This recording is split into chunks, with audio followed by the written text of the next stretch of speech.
ჩვენ რამდენიმე წამის წინ შემოვერთით საპროტესტო აქციას, რომელიც მიმდინარეობს ახლა უკვე თითქმის მეტეხის ხიდის მიმდებარე ტერიტორიაზე, თუმცა სულ რამდენიმე წუთის წინ ვიდრე ჩვენ აქ ამოვიდოდით, საკმაოდ დაიძაბა სიტუაცია. ჯერჯერობით უცნობია რამ გამოიწვია ადგილზე დაძაბულობა, საპატრულო პოლიციის თანამშრომლები იმყოფებიან ახლა აქ ტერიტორიაზე და ცდილობენ რომ განმუხტონ სიტუაცია.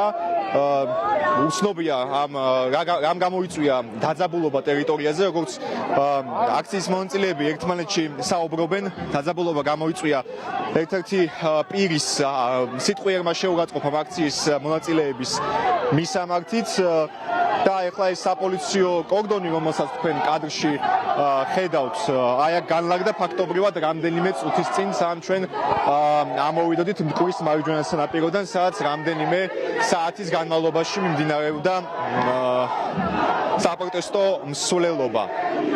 ჩვენ ვცდილობთ რომ ეხლა მეტი დეტალი გავიგოთ, მათ შორის რამ გამოიწვია ვითარების დაძაბვა ტერიტორიაზე. მთელი აქციის განმავლობაში პრაქტიკულად შეიძლება ითქვას, თუ არ ჩავთვლით რამდენიმე ინციდენტს, საპროტესტო აქცია, საპროტესტო მსვლელობა მიმდინარეობდა აბსოლუტურად მშვიდ გარემოში. ჩვენ შევეცდებით გავესაუბროთ რამდენიმე წუთში აქციის მონაწილეებს, მაშინ როდესაც დამშვიდდება შედარებით ვითარება და მეტი დეტალი გავარკვიოთ, რამ გამოიწვია ეს დაძაბულობა დღევანდელ დემონსტრაციაზე.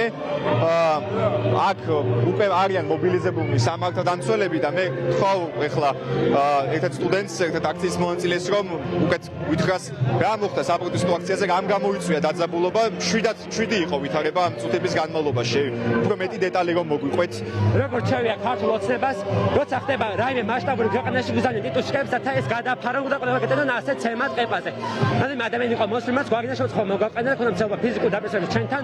პოლიცია როგორც ყოველთვის არის უმოქმედო, ეხლა იცავენ კორდონით მოზალადეს და ჩვენ ეგრეთთან დაგაკავებდნენ. თუმცა მნიშვნელოვანი ის რომ დღესაც ვართ 1000 ადამიანის ქუჩაში და დღემდე ვიცავთ საქართველოს ეროვნულ მომავალს და ასე ვიყავთ ამ ძროს ბოლომდე.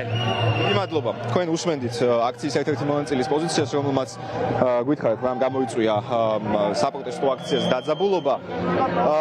დაუბრუნდეთ საპროტესტო მსვლელობას, რომელიც უკვე ფაქტობრივად სრული შემადგენლობით ამოვიდა მეტეხის ხიდის მიმდებარე ტერიტორიასთან. ათასობით მოქალაქე დღეს ევროპის დღეს შეიკრიბა თბილისის ქუჩებში რამდენიმე სხვადასხვა მისამართზე. ეს მისამართები იყო მაგალითად ავლაბრის მოედანი, მარჯანიშვილის მოედანი, რესპუბლიკის მოედანი, საქართველოს პარლამენტი, რომელიც ყოველდღიური უწყვეტი პროევროპული პროტესტის მთავარი ეპიცენტრია უკვე 163 დღეა. საზოგადოებრივი მაუწყებლის ყოველდღიური მარშის მონაწილეებიც შემოერდნენ ამ საპროტესტო მსვლელობას დღეს და თითოეული მათგანი საუბრობს იმ სიკეთეებზე, რაც ევროკავშირმა საქართველოს მოუტანა ამ 3 აწლეულის განმავლობაში, მას შემდეგ რაც ქვეყანამ მოიპოვა დამოუკიდებლობა და აღადგინა სახელმწიფოებრივი დამოუკიდებლობა საბჭოთა კავშირისგან.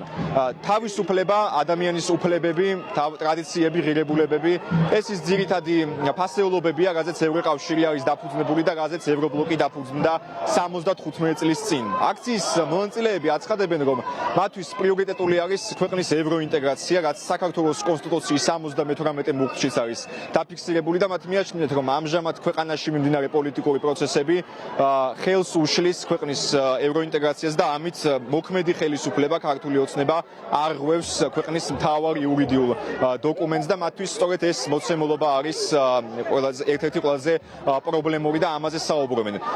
მათ მიაჩნიათ, რომ მშვიდობის უზრუნველყოფა, მშვიდობიანი მომავლის, სტაბილური ეკონომიკური განვითარების, ადამიანის უფლებების განმტკიცების, დემოკრატიის უზრუნველყოფა შესაძლებელი იქნება მხოლოდ და მხოლოდ მაშინ, თუ ქვეყანა შეუერთდება იმ 27 წევრ სახელმწიფოს და 456 მილიონ მოქალაქეს, რომელსაც აერთიანებს 12 ვარსკვლავიანი ევროკავშირის დროშა. და ეს გზა, მათი თქმით, არის ქართველი ხალხის, ქართველი ერის უყევი არჩევანი, რომელიც უკვე მრავალ საუკუნეს ითვლის. ჩვენ შეგვიძლია ახლა იმ კომენტარებს მოусმინოთ და იმ მოქალაქეებს, რომლებსაც ევრონიუს ჯორჯია ესაუბრა როგორც მსვლელობის დაწყებამდე, ასევე მსვლელობის მიმდინარეობისას. თუ ვინმე ყოფილა საქართველოს რეგიონებში, მე სოფელი არ მახსოვს, რომ არ მენახა ბანერი, სადაც წერია, რომ საქართველოს ეხმარება ევროკავშირი ან წყლის გაყვანაში, ან რაღაცა კომუნიკაციების მოგვარებაში. ეს ხდებოდა წლების განმავლობაში, ხო? ამას ჩვენ ვაფასებთ. არ შინდება ეს ხალხი, გამოდის და იცავს თავის უფლებებს. იმ გზას, რომელიც კონსტიტუციურად ჩვენ გვიწერია. და ამ კონსტიტუციას ფაქტიურად დღეს გვახევენ თავზე. ან გვაქვს გზა ჩეჩნეთიზაცია, ან გვაქვს გზა ევროპის სრულფასოვანი წევრი გავხდება.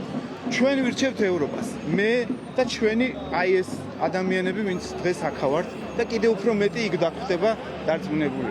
ერთადერთი რომ განვითარებული ევროპის ქვეყანა ვიყოთ, უნდა ვიყოთ მისი ნაწილი. რამდენჯერაც იყო ისეთი მომენტი, როცა ცალკე ვიყავით და როცა ჩვენ განცალკევას ცდილობდნენ, ისტორია მხოლოდ ისა ჩვენო რომ უკუსლის გარდა არაფერი არ მეიღოთ ჩვენო ქვეყანა.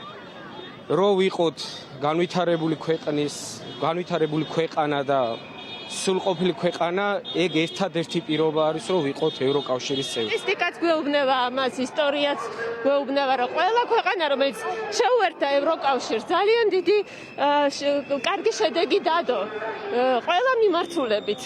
მე თვითონ გარემოსდამცველი ვარ და გარემოსდაცვასთან დაკავშირებულად მიწერია ეს, მაგრამ ჩვენ შეგვიძლია წარმოვიდგინოთ ყველანაირი გარემო, პოლიტიკური, საარჩევნო და ასე შემდეგ.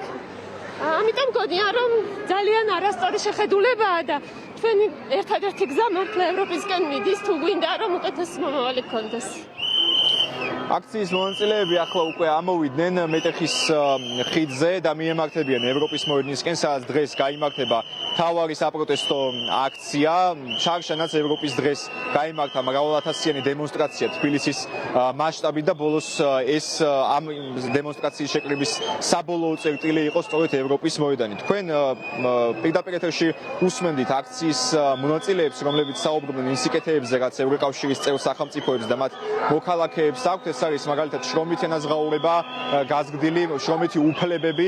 ისინი საუბრობენ ასევე იმ საგრანტო პროექტებზე, რაც განხორციელდა და დახმარებებზე, რაც განხორციელდა საქართველოში ბოლო 3 ათწლეულის განმავლობაში. საკმაოდ მრავალრიცხოვანია ეს ჩამონათვალი და მოიცავს ფაქტობრივად ყველა სფეროს, მათ შორის სოფლის მეურნეობას, განათლებას, მათ შორის ასევე ჰუმანიტარულ დახმარებას, როდესაც საქართველოს ისტორიაში ერთ-ერთი ყველაზე ტრაგიკული თარიღი მოვლენა მოხდა, ეს იყო 2008 წლის რუსეთ-საქართველოს აგვისტოს ომი და მას შემდეგ ევროკავშირმა და დონორმა ორგანიზაციებმა საკმაოდ დიდი ძალისხმევა ჩადეს იმისათვის, რომ დახმარებოდნენ ოკუპირებული ტერიტორიებიდან იძულებით გადაადგილებულ პირებს გადასახლებაში და ასევე ჰუმანიტარულ პროდუქციაში და მოქალაქეები იძახიან, რომ ყველა ეს სიკეთე, რომელიც დღეს ევროკავშირის წევრ სახელმწიფოებს აქვს და საქართველოს გზნობს ამ სიკეთებს და აისახება თითოეულ მოქალაქეზე, მნიშვნელოვანია, რომ მომდევნო წლების განმავლობაშიც გაგრძელდეს და უკვე საქართველო, როდესაც გახდება სრულფასოვანი წევრი ევროგაერთიანების, მაშინ უფრო სრულფასოვნად იგრძნოს თითოეულმა მოქალაქემ საკუთარ ჯიბეზეც და ცხოვრებაზეც ის სიკეთეები, რაც ევრობლოკის წევრ სახელმწიფოებს აქვს. მიუხედავად იმისა, რომ საქართველო ამჟამად არ არის ევროკავშირის წევრი სახელმწიფო, აქ მაინც ხედავთ, როგორ აღნიშნავს მოსახლეობა დღევანდელ დღეს, ევროპის დღეს, ევროკავშირის დროშები, საქართველოს დროშები, ამერიკის შეერთებული შტატების და უკრაინის დროშები, მეგობარი სახელმწიფოების დროშები და არიან აქ მოსულნი მოქალაქეები. მე ვთხოვ ახლა ევრონიუს ჯორჯიას ოპერატორს ლევან შერმაძის გაჩვენოთ კადრი. მეტეხის ხიდზე რა ვითარება არის, ათასობით მოქალაქე მიემართება ევროპის მოედანზე და მე ახლა დაგიტოვებთ ამ კადრებს უკომენტაროთ.